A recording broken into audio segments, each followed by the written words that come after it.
leaving court as a convicted killer. Any reaction, Mr. Pistorius? How are you feeling?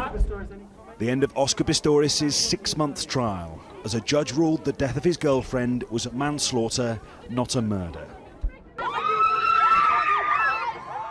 There was a speedy exit for the Paralympian, through the chaos of screaming supporters and the world's media.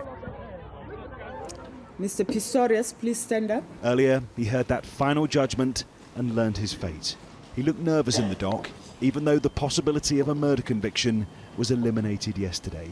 He is found guilty of culpable homicide. While he showed little emotion at the verdict, the parents of Reeva Steenkamp gave away much more. Dejection and disappointment in their faces. But Judge Masipa detailed why Oscar Pistorius hadn't murdered or shown intent. He called 911, he called security, although he could not speak as he was crying. He prayed to God to save the deceased's life. He was seen trying to resuscitate the deceased, and he pleaded with Dr. Stipp to help, and he was distraught. After the verdict, Arnold Pistorius spoke strong, supportive words on behalf of his world-famous nephew.